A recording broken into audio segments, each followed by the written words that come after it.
Meus irmãos, graça e paz, amém? Eu vou aproveitar vocês em pé, rapidinho, por gentileza, abram as Bíblias, em Êxodo, capítulo 3.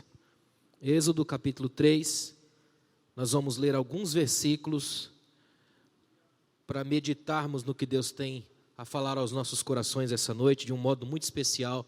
Eu tenho certeza que Deus falará profundamente ao seu coração, por um avivamento relacional. Amém, irmãos?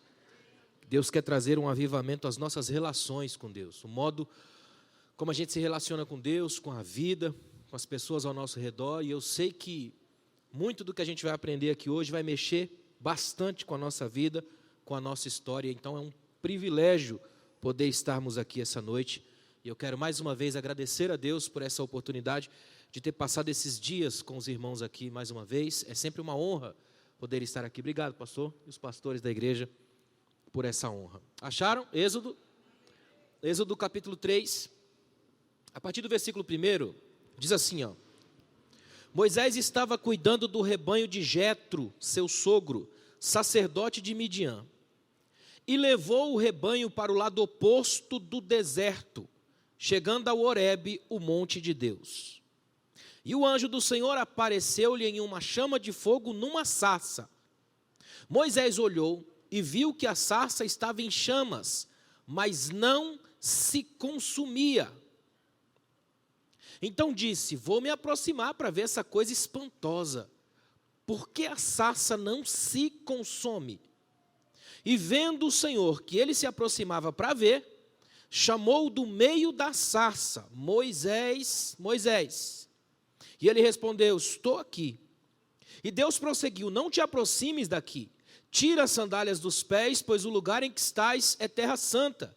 E disse mais: eu sou o Deus de teu pai, o Deus de Abraão, o Deus de Isaque e o Deus de Jacó. E Moisés escondeu o rosto, pois teve medo de olhar para Deus. Vai lá no versículo 12. Deus lhe respondeu: certamente eu serei contigo. Isso será um sinal de que eu te enviei. Quando houveres tirado o meu povo do Egito, prestareis culto a Deus neste monte. Então Moisés disse a Deus: quando eu for aos israelitas e lhe disser: o Deus de vossos pais me enviou a vós, e eles me perguntarem: qual é o nome dele? Que lhes direi? E Deus disse a Moisés: eu sou o que sou. Assim responderás aos israelitas: eu sou, me enviou a vós. Amém. Pode sentar.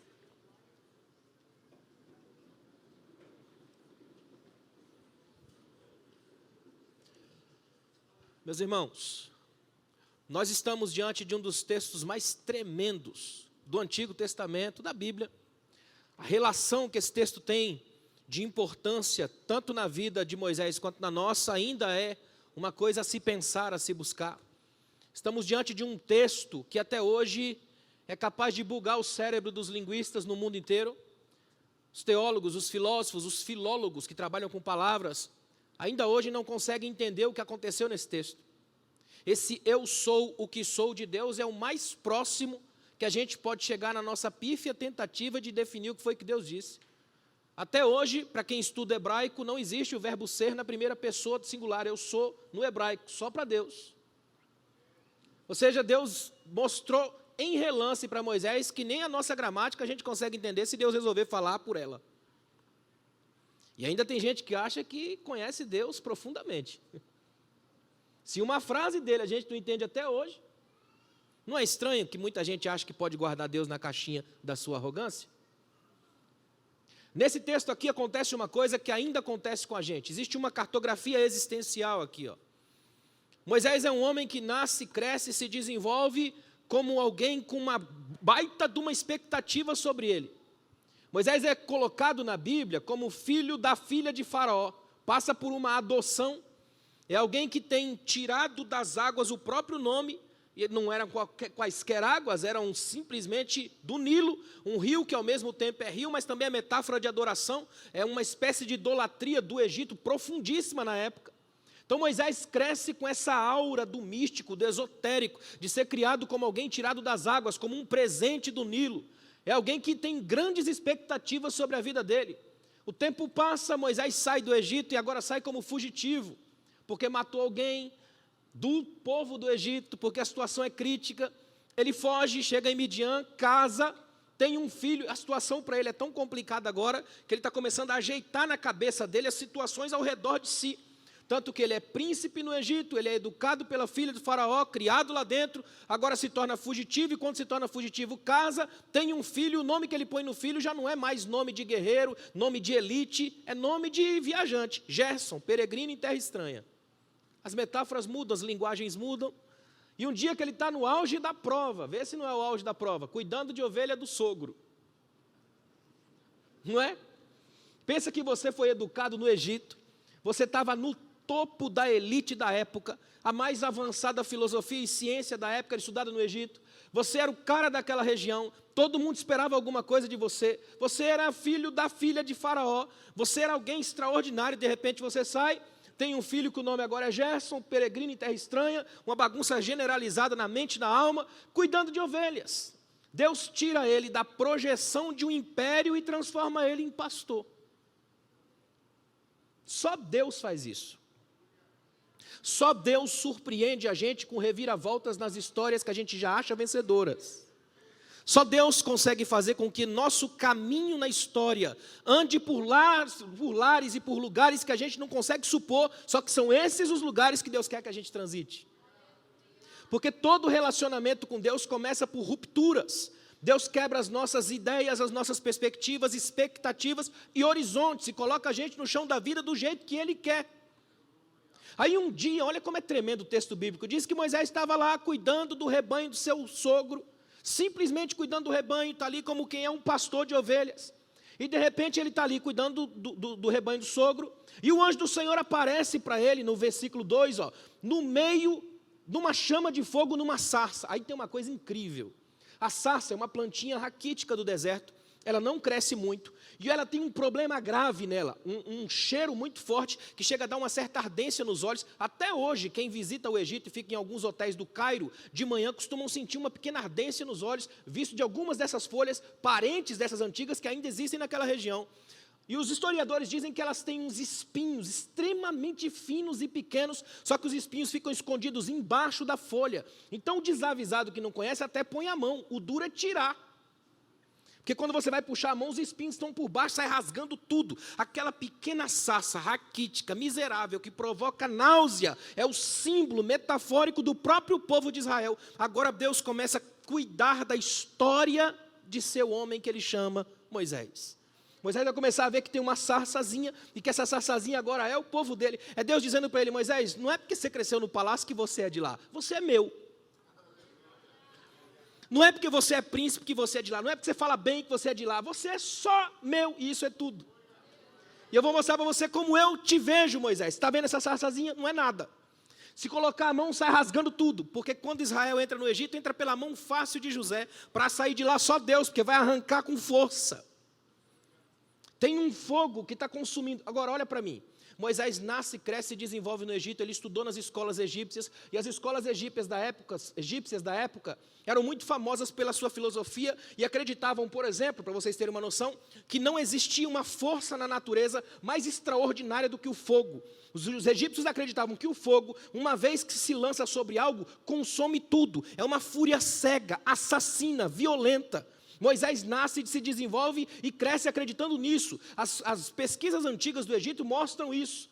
Aí vem Moisés, olha como é que Deus faz. O texto bíblico diz no versículo 2, o anjo do Senhor apareceu-lhe numa chama de fogo, numa sarça. Moisés olhou e viu que a sarça estava em chamas. Está escrito isso na sua Bíblia?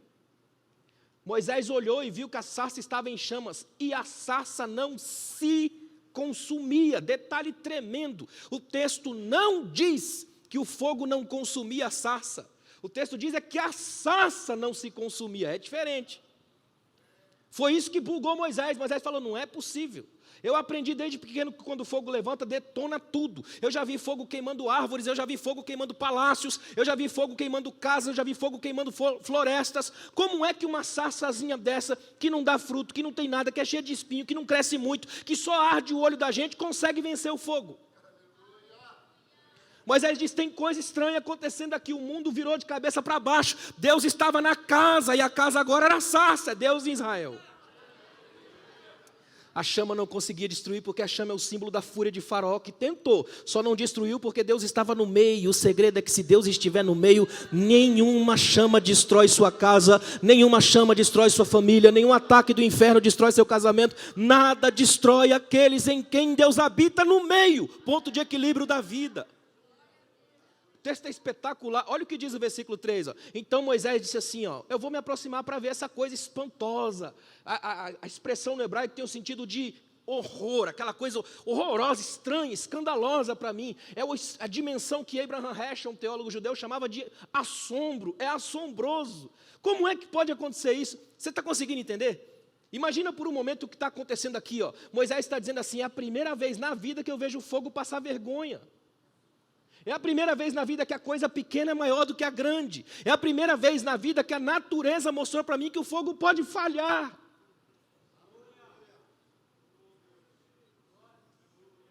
E Deus gosta de fazer essas coisas. Ele fez isso com Elias. Elias estava na caverna, Deus falou, Elias, prepara aí que eu vou passar. Veio um terremoto, Elias, é Deus. Deus não estava no terremoto.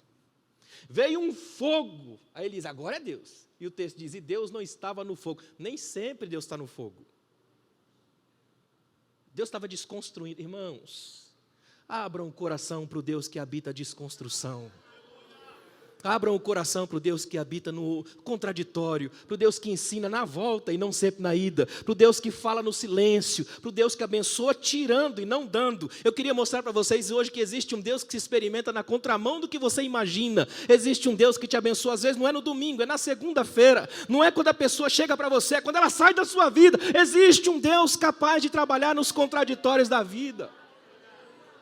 Agora Moisés está olhando para aquele fogo, imagina a cara de Moisés, como é que está acontecendo isso? Eu vou chegar mais perto, eu tenho que examinar, aqui nasce o cientista, aqui é o Moisés teólogo, é o Moisés que quer observar de perto, eu vou chegar perto, eu vou invasar Deus, colocar no laboratório, eu tenho que saber o que é que está acontecendo. Interessante desse texto, é que acontece a mesma perspectiva que Deus de Isaías capítulo 6, enquanto Isaías está olhando daqui para lá, ele só vê caos, ele vê serafins, ele vê canta, fumaça na casa, tá uma tribulação completa. O que ele não vê é que os serafins de lá estão olhando para ele aqui. A mesma coisa com Moisés. Ele fala, eu vou chegar perto para ver. Aí tem um detalhe tremendo do versículo 4. E vendo o Senhor, que ele se aproximava para ver, chamou do meio da sarça. Tem troca de olhares nesse texto.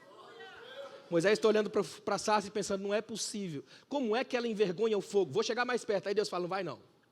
A partir de agora, Moisés, tudo na sua vida vai depender da minha direção. Até aqui você veio se arrebentando pela vida. Você foi nascido, criado, saiu da morte, protegido da morte, caiu nas águas, das águas voltou para o seio da própria mãe. Eu fui construindo a tua vida, trazendo você até aqui, até esse ponto. Daqui para frente você só vai quando eu mandar, você só vai onde eu mandar, você só vai do jeito que eu for. A tua vida vai mudar hoje aqui na sarça. Agora escute, olha o que Deus está fazendo comigo e com você aqui hoje. Nesse exato momento, o que está acontecendo com Moisés é a transformação da rotina. Moisés está cuidando de ovelhas do sogro, não fazia ideia, não era congresso, não tinha uma agenda especial, não tinha nada de tremendo acontecendo, era só a rotina de um pastor. No meio da rotina aparece uma sarça. O dia que Deus aparecer na sua rotina, a sua história vai mudar. Deus aparece em rotinas e muda histórias. Por isso que é tão importante a gente aprender a lidar com Deus, não apenas aos domingos, mas entre os domingos. Significa que Deus pode mudar completamente a história da sua vida na terça-feira, 15h30 na sua casa. Significa que Deus pode simplesmente aparecer na rua da sua casa numa quinta-feira, 9h15. Deus é o Senhor de todos os tempos, Ele está acima de qualquer tempo, Ele está acima de qualquer rotina. Olha o que diz o verso 4, interessante, ó. O Senhor, vendo que ele se aproximava para ver, chamou do meio da sarça, do meio. O segredo da sarça é o meio, Deus está no ponto de equilíbrio. As chamas tentam, mas não conseguem, elas avançam, mas não conseguem. A força e resistência não está na sarça, está em Deus. Se Deus sair da sarça, não sobra nada dela, mas se Deus estiver lá, não tem chama que seja capaz de queimá-la. Aí uma vez um garoto conversando com o rabino disse, mestre, com tanto lugar no mundo para Deus se revelar para Moisés, por que se revelar numa sarça? Deus podia se revelar no topo de uma pirâmide, Deus podia se revelar no topo de um vulcão em erupção, ia ser extraordinário. por que uma sarça? E o mestre diz, porque a sarça é insignificante, e Deus requer para si o insignificante para lhe colocar significado, o que significa dizer que você pode morar na maior casa dessa cidade ou na menor delas. Se Deus estiver lá, tira a sandália e respeita, o sagrado mora ali, o lugar está reajustado para a glória de Deus. E tem mais, olha que coisa tremenda, ó. Versículo 4, Deus respondeu do meio da sarça, Moisés, Moisés, 2 vezes. Você já percebeu que na Bíblia Deus tem que falar com a gente 2 vezes? É que a gente é lento, irmãos. É que a gente é lento.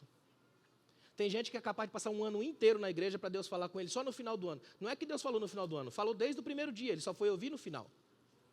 A gente é lento, irmãos. E sabe por que a gente é lento? Porque a gente quer observar. Nossos olhos são mais lentos, então eles precisam enxergar, eles precisam avaliar, eles precisam mergulhar, o coração já é mais rápido.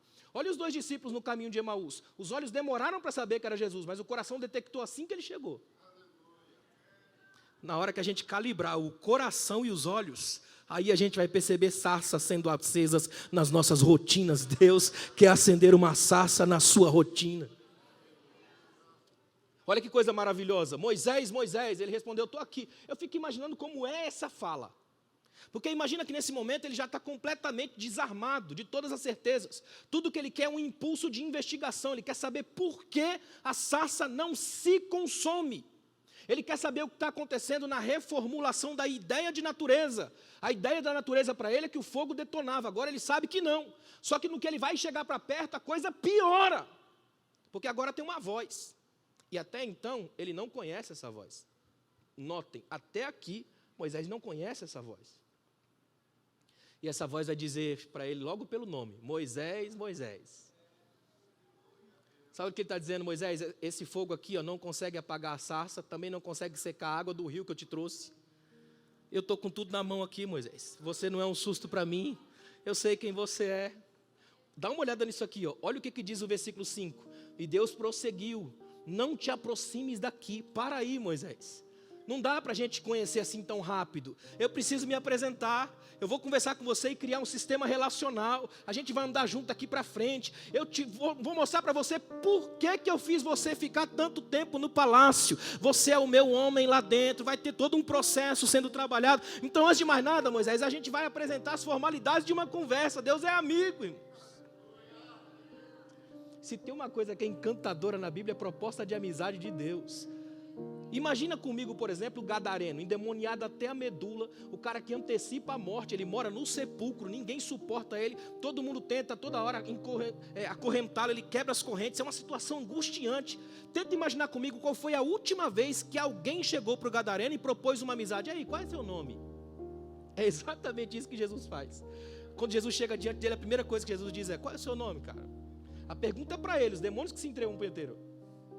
O nosso Deus é sempre um Deus de propostas de amizade. Moisés, a gente vai andar junto aqui para frente, a sarça vai mudar a figura, eu estou mudando o universo, eu estou reordenando as coisas. Moisés, daqui para frente a gente vai virar parceiro. Olha o que diz o texto, você está entendendo o que Deus está falando? Olha o que diz o texto, não te aproximes daqui, tire as sandálias dos pés, pois o lugar que você está é terra santa.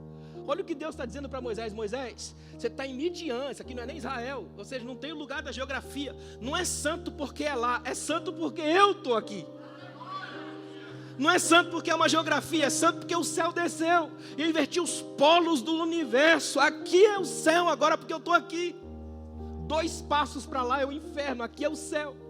Então tira as sandálias. Os rabinos dizem que nós criamos os sapatos para esconder a feiura dos nossos pés, é símbolo da nossa imperfeição, sabia disso?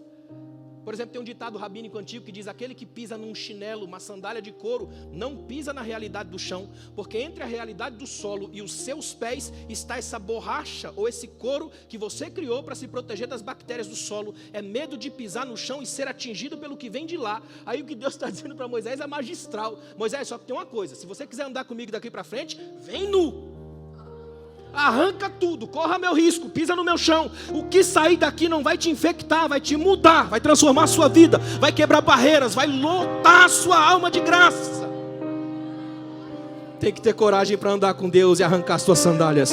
Escute o Espírito de Deus ministrar o seu coração aqui essa noite. Arranque as tuas proteções, jogue fora os teus medos, tira de você o que não é você. Deus te trouxe aqui para arrancar as camadas de maquiagem que a gente coloca na vida, para arrancar as camadas de desculpa que a gente põe, para arrancar as proteções que a gente põe. Deus te chama para ter coragem de mergulhar. Tira as sandálias dos pés, esse lugar aqui é santo. Agora olha que coisa tremenda, o conceito de santidade de Deus é maravilhoso. Moisés, é uma sarça raquítica, você corre o risco de ser ou arranhado pelos espinhos dela ou ficar sem saber como ela funciona. O nome disso é santidade, Moisés. A minha santidade não é uma coisa assim perigosa, mortal. A minha santidade é você entender que a partir do momento que cruzou essa linha, a natureza é minha, quem manda sou eu. Significa andar do meu acordo, no meu jeito e na minha vontade. Santidade para mim não é você morrer e ir para o céu, é conseguir ir para o céu antes de morrer. Pisa aqui. Pisa na realidade do céu. Inverte a proposta. Agora, irmãos, olha que coisa maravilhosa. Eu sou apaixonado por esse texto. Olha que coisa tremenda, versículo 6. Aí disse mais. Notem que tem uma narrativa judaica no texto, um jeito judaico de escrever. O texto, o escritor do texto está tentando colocar para a gente uma ênfase. E como no hebraico não tem a característica do exagero, da hipérbole, ele fica, e disse mais. É como se ele contasse uma história o tempo todo, dizendo, eu vou dizer mais, tem mais aí. É como se ele dissesse o tempo todo, calma que ainda tem mais. Olha que tremendo, olha. E vendo Deus que ele vinha, mandou, peraí, tem mais coisa aqui. Aí vem o versículo 6, e tem mais. Eu sou o Deus do teu pai. O Deus de Abraão, o Deus de Isaac e o Deus de Jacó. Irmãos, Deus é o único Deus que apresenta currículo. Ele fala para Moisés, Moisés, agora vai ser uma parceria entre nós. Eu vou te lembrar de uma coisa, talvez nem você saiba, mas eu sou o Deus do teu pai. Você não é um susto para mim, Moisés. Você não é um cara com conflito de identidade, não sabe se é metade egípcio, metade israelense. Você é meu, eu conheço teu pai. Eu conheço o pai do teu pai. Eu conheço o pai do teu pai. Eu sou o Deus de Abraão, o Deus de Isaac e o Deus de Jacó. Eu sou um Deus de nomes.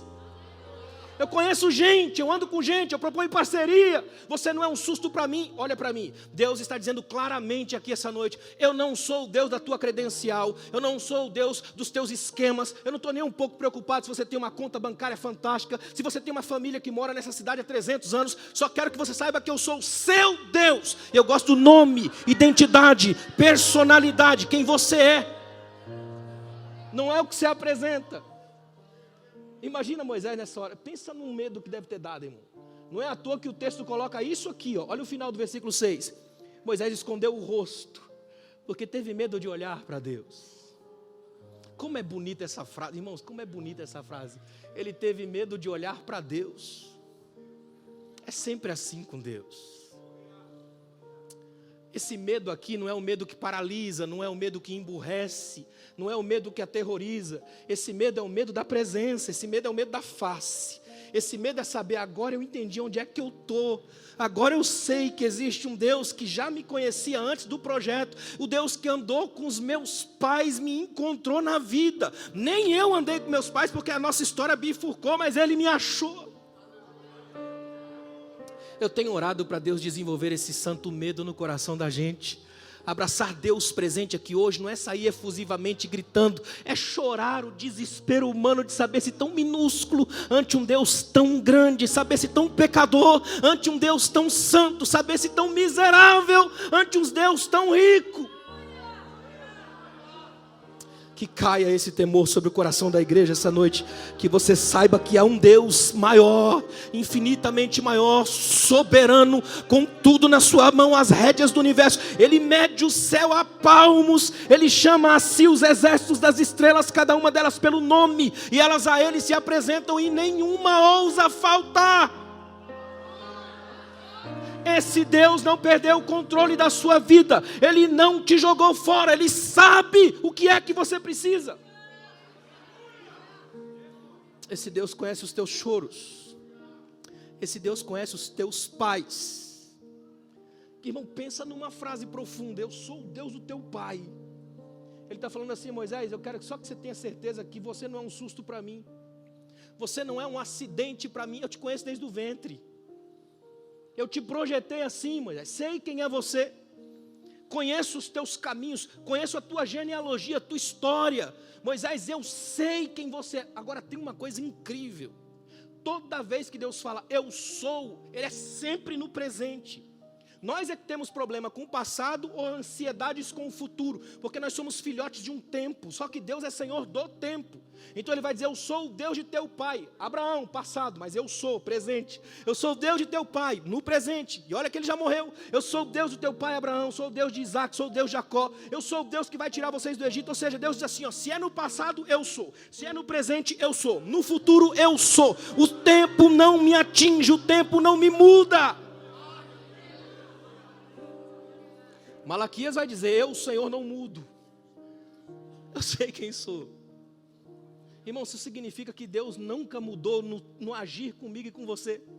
Eu acho tremendo que Moisés, quando começa a compreender que a coisa está funcionando, Deus fala para ele assim, eu vou tirar o povo do Egito, porque eu ouvi o clamor do meu povo. Eu ouvi o clamor do meu povo, Moisés, e eu elegi você para fazer isso. Você é quem vai tirar esse povo de lá. E olha o detalhe de Deus, quando você tirar o meu povo de lá, você vai vir para esse monte para prestar culto para mim. Olha o que Deus está fazendo, Moisés, eu levantei você, coloquei você lá no meio do palácio, para tirar o meu povo como libertador e cumprir o que eu ouvi do clamor do meu povo, para um único objetivo, eu quero um culto desse povo. E como Deus não mudou, Ele é o eu sou, Ele ainda procura esse culto na gente. Por isso estar aqui não é perda de tempo, é culto. Adore o Deus que ainda arranca do Egito. Adore o Deus que ainda limpa memórias, histórias. Adore ao Deus que conhece o nosso passado, que limpa a ficha da gente. Aí dá uma olhada no que o texto diz. Aí ele fala assim, Senhor, tá, tudo bem, eu vou. Só que quando eu chegar para o povo, o que ele está dizendo é tremendo. Deus, tá bom, o Senhor conhece meu pai, já sei que o Senhor conhece todo mundo aí. Eu só não sei se o Senhor conhece bem o povo.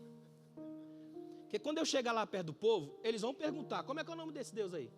Porque eu vou chegar lá, Deus, olha como é que eu vou chegar. Eu vou chegar lá e vou falar, ó, eu estou aqui agora porque Deus me elegeu como libertador de vocês para arrancar vocês do Egito. A pergunta do povo, o povo levanta a mão, posso fazer uma pergunta? Pode, qual é a pergunta? Como é o nome desse Deus aí?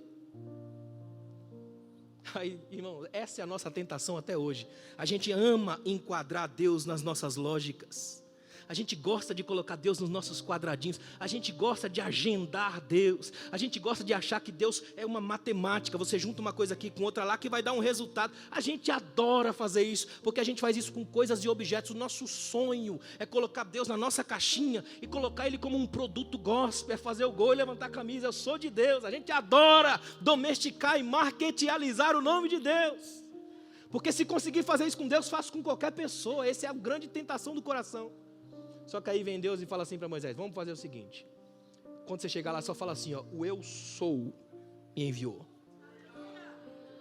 Aí eu estava lendo um rabino que disse assim, olha, Moisés chega para Deus tentando colocá-lo no encaixe das coisas e dos objetos. Ele quer um Deus que se pode definir a partir de uma frase, e aí recebe um Deus que vai dizer mais ou menos assim, ó, eu sou o que está aí. Imagina, vai lá e diz para eles, eu sou o que está acontecendo, eu sou o que é, em todos os tempos, não cabe em qualquer definição de vocês. Se você colocar numa caixa eu extravaso, se apertar entre os dedos eu saio, se você me abraçar eu parto por outro lado, eu entro num lugar, saio no outro, você não me domina, não me conhece, não é você quem me define, você é definido quando sai por mim. A lógica de Deus é as suas definições não me cabem, mas as minhas te definem. Volta para lá, Moisés, chega para esse povo e fala para ele, só isso aqui, ó, o eu sou me enviou. Olha que tremendo, é Deus dizendo, Moisés, você não vai sozinho, só que eu também não vou fazer isso por você, mas nós vamos fazer juntos. Vai ser parceria, eu vou com você, você vai comigo. Daí para frente a parceria de Deus com Moisés é espetacular, a tal ponto de um dia Deus ficar irado com o povo, fala, Moisés, sai da frente que eu vou matar o povo. E Moisés fala, Senhor, se vai matar, me mata também. Agora a parceria total. E Deus, por causa de Moisés, Deus fala assim, eu não vou matar o povo, Moisés. Outro dia Deus fala, Moisés, sobe com o povo. Moisés fala, se o senhor não for, não vou não. Eu mando um anjo para ir, não vou. Com um anjo eu não vou, eu quero o senhor. Então a gente vai. Isso é coisa de amigo. Isso é coisa de amizade. Você é amigo de Deus. É coisa de amizade. Eu estou lendo um livro que trabalha muito esses conceitos de Deus e a sua amizade. E isso mexeu tanto comigo. Estava falando com o pastor Zé Roberto, que é meu amigo e irmão. Eu troco muita ideia com ele sobre os livros que eu leio. E eu estava no hotel ali, hoje à tarde, inclusive, eu caí em prantos lendo esse texto.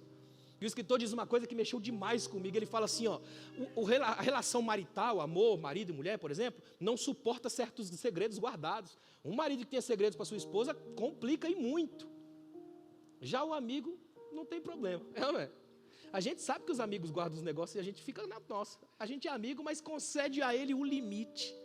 Ele diz que a amizade consegue ser um pouco mais legítima e honesta em entender o outro do jeito que ele é e não com a projeção que eu queria que ele fosse.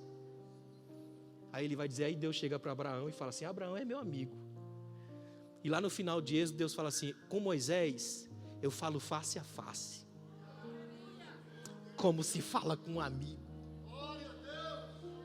Quer ver? Olha o que diz Êxodo 33. Dá uma olhada em Êxodo 33. E eu vou terminar aqui. Só a primeira frase do versículo 11, porque eu quero terminar aqui. Olha o que diz Êxodo 33, 11. E falava o Senhor a Moisés, face a face, como qualquer fala com seu amigo. Olha o que Deus está dizendo, Moisés, a gente passou tanta coisa junto. A gente passou tanta coisa junto, que chega no final da vida de Moisés, é Deus quem esconde o corpo. Quem dá notícia da morte de Moisés para Josué e para o povo é o próprio Deus. No capítulo 1 de Josué, Deus lamenta Moisés pelo nome 10 vezes. Meu servo Moisés é morto. Ande como Moisés, leia como Moisés, fale como Moisés, fique com o povo como Moisés. Eu quase vejo Josué desesperado dizer, eu sei, Deus, que Moisés é demais. Ah, meus irmãos. Deus quer ser seu amigo aqui hoje. Você aceita ser amiga de Deus? Você aceita ser amigo de Deus? O avivamento relacional começa pela proposta de amizade. Deus está aqui essa noite, Ele quer te dar o abraço dos amigos e dizer, você é bem-vindo à minha casa, você é bem-vindo à minha família, eu quero cercar a mesa com você, tem um convite para você, vamos comer juntos, vamos andar juntos, vamos lutar juntos, a gente vai brigar no processo, mas a gente vai ficar junto, a gente vai às vezes passar por crises imensas, mas a gente não se larga. Deus quer ser seu amigo aqui essa noite. Feche os seus olhos por um minuto. Deus está chamando o seu nome. Eu quero ser seu amigo. Eu quero andar com você por essa cidade. Eu quero fazer com que o mundo saiba que você é a minha menina. Você é o meu rapaz. A gente está junto nessa. Você não está sozinha. Você não está sozinho. O Espírito de Deus é seu amigo. Ele quer te abraçar e sair dançando pela vida. Ele quer dizer para você, eu sei que dói, eu sei que às vezes o fogo se levanta e vem para destruir, mas se eu estiver no meio você não morre, não se consome, porque se eu estiver com você, você vai romper na vida, você vai andar de cabeça erguida, você vai viver e experimentar a graça, num nível inimaginável, a graça dos amigos. E aí talvez alguém aqui esteja pensando, pastor, mas eu sou pecador demais. Aí eu lembro você que esse mesmo Deus que resolveu andar aqui encarnado em Cristo, recebeu o apelido de amigo de pecadores e publicanos. Você está no grupo.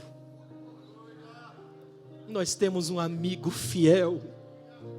Fica de pé, por favor. Conversa com seu amigo agora, faz a sua oração. Agora é só você e seu amigo. Troca ideia, converse com ele, chama ele para sua casa. Tira as sandálias dos pés, mergulha na sarça, abrace o Deus que conhece a sua rotina. Ele não é o Deus de um congresso, é o Deus das rotinas. Ele é o Deus da segunda-feira, da terça-feira, da quarta-feira, seja qual for o dia, Ele é Senhor do tempo, está acima de tudo e de todos. Qualquer dia é dia dEle. Obrigado, Pai. Obrigado, Pai. Obrigado por essa noite tão poderosa, Senhor. Obrigado por nos colocar aqui a proposta da amizade mais profunda, Senhor. Ser teu amigo é muito para nós. Porque Tu és, ninguém mais é. A gente vai se formando no caminho, a gente se perde, muda de opinião. Só Tu és. Porque és completo, és pleno. És maior do que o que eu possa imaginar. Obrigado, Deus, por ainda permitir e ser nosso parceiro, amigo da gente. E os amigos vão para as casas um dos outros. Vai lá em casa, Jesus. Entra na casa da tua serva, a tua amiga precisa do Senhor lá na casa dela, Pai. O teu amigo precisa que o Senhor entre na família. A coisa está feia lá, entra lá, Pai. Entra no quarto da tua filha, Pai. O Senhor é o amigo das horas incertas. O Senhor é o amigo do momento de crise. O Senhor é o amigo diante de quem a gente pode rasgar a alma. O Senhor não é o amigo interesseiro, não é o amigo dos momentos de sucesso. O Senhor é o amigo da crise. O Senhor é o amigo quando a gente perdeu tudo, quando está pastoreando a ovelha dos outros. És o nosso amigo, Pai. Mais chegado que muito irmão, que não falseia, que não irrita. Abraça a gente essa noite, que essa noite seja uma noite de um abraço profundo na alma, e que a gente saia daqui completamente transformado. Obrigado, Deus. Que Deus te abençoe. Obrigado, pastor.